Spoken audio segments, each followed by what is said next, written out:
Hello students, welcome to this class. In our previous class, I taught you pillars of democracy. In this class, I will be teaching you election and voters' responsibility. By the end of this lesson, you should be able to define election, voter, and voting. You should be able to explain the different types of election. You should also be able to list the qualification for election. First, let us start by defining the term election. Election is a process whereby leaders are chosen or selected for an elective post through voting. Election take place within a political setting or organizations and non-political groups such as association, social club, religious group, corporate societies, and institutions of learning. Who is a voter? A voter is someone who is qualified by the law of the state to vote in an election. The voter in a country are also referred to as the electorate. What therefore is voting? Voting is a practice by which an eligible voter casts his vote in support or favor of a person or candidate contesting a political office or position. Let us therefore look at types of election. We have so many types of election. We have the direct election, we have the indirect election, we have the general election. Before we continue, let us get to know which all these elections stand for. The first, which is direct election, this is a type of election in which the electorate or voter cast their vote to choose their representatives, while the indirect election is a type of election in which the electorate first vote people into an electoral college, who in turn vote or elect the representatives who will occupy political offices. The general election is also an election held simultaneously throughout the country to elect people into various public office. This type of election can be referred to as the presidential election. We also have the primary election. The primary election is an election that is conducted within a political party to elect someone that will represent the party in a general election. The referendum is a type of election also where people are asked to vote either in a way of saying yes or no on any government policy or proposal. We also have the by-election. By-election is an election that takes place to fill a vacant elective post. In most cases, this type of election come up when the occupant of that office as a result of death or resignation is no more in that office.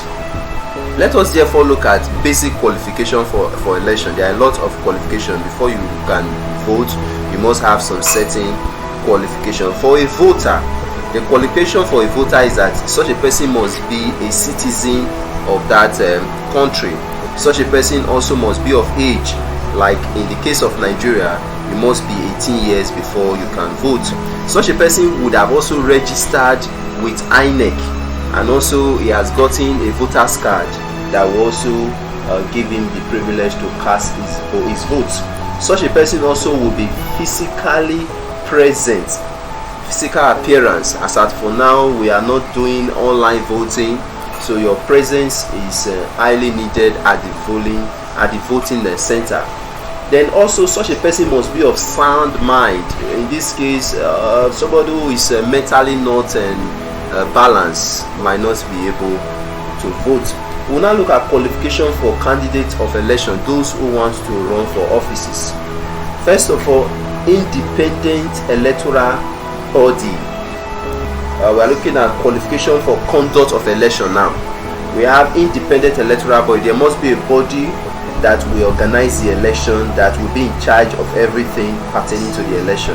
There will also be a political education of the electorate. The electorate will be duly educated on what they need to do during the election.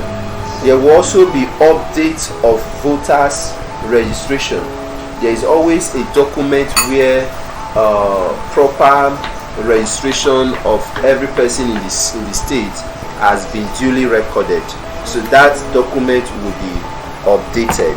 Then there will also be security of voters and voting material. During that election, you will see security agencies.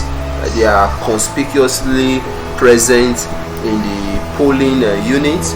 Most of the time when you also go to the INEC offices, you will see them on ground there to ensure that security for those who are coming to vote is on ground, and the voting material is also adequately protected. After that election, they also are there to monitor the material to INEC office until that material has been counted. Another aspect we are going to be looking at is one man, one vote. One man, one vote is a principle that became very loud during Adams Oshiomhole election. Every eligible voter as well as every candidate is entitled to one vote each. Nobody is allowed to vote more than one. It's expected that after you have cast your vote, you go home and wait for the final results. Election Petition Tribunal is also a tribunal that is set up to use legal means to resolve any dispute that may have come up as a result of the election. So during the election, any issues that may have come up, you are to lay them before the electoral tribunal. We will now look at the responsibilities of a voter. One of the responsibilities of a voter is that a voter must be orderly during elections. It's expected that when you get to the polling center, you maintain orderliness, you queue up in an orderly manner. Voter also must protect the privacy of others. So even if somebody wants to discuss with you that is going to vote for the other candidate, while you are there, you must ensure that you do not divulge that information to any other person. Then a voter must register with INEC or the electoral body. So before you go to the polling center, you must have registered, and then you must have a voter's card. In our own case, we call it PVC, which is permanent voters voting card or voter's card. You must have it, you must come with it, which is also going to be part of the required material before you are accredited.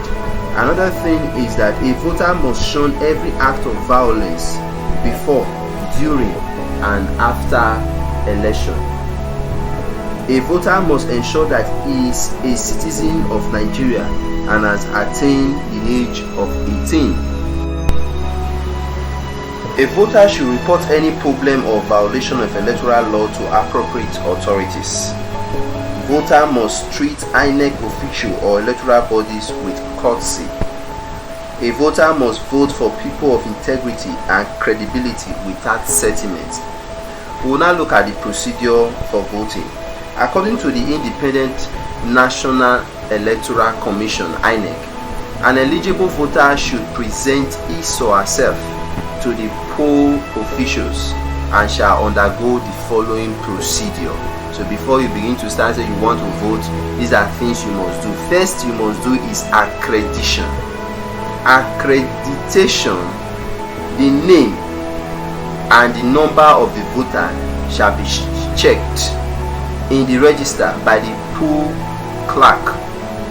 Thereafter, the poll clerk shall mark the register to indicate that the voter name is contained therein. So the first thing you do before you begin to start saying you want to vote is accreditation.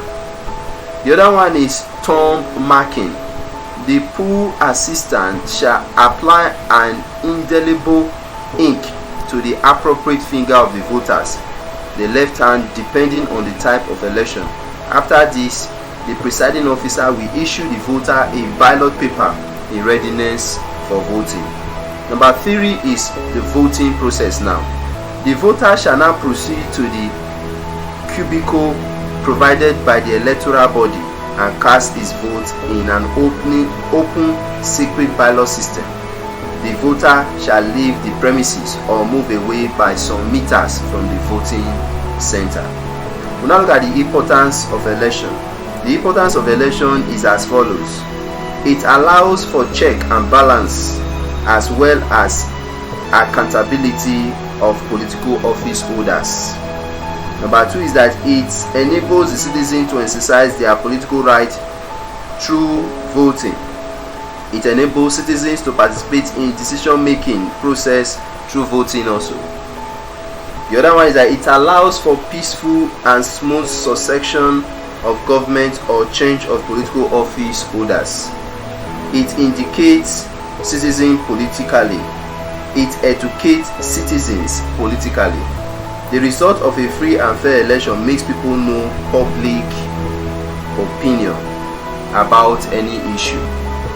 It promotes accountability on the side of government officials who want to contest for another term in office. It makes it possible to choose political office holders in a manner that is generally acceptable. So these are some of the importance of election. Like, you know that election is a very important aspect of democracy. Election is a very important aspect of democracy.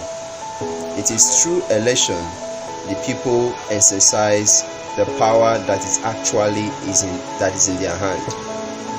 If not for election, the people will not be able to exercise that power. Do not forget that everybody in a state have the right to exercise their franchise irrespective of their background or status, as long as they are 18 years and above. It is in doing this you actually take control by deciding those who governs you.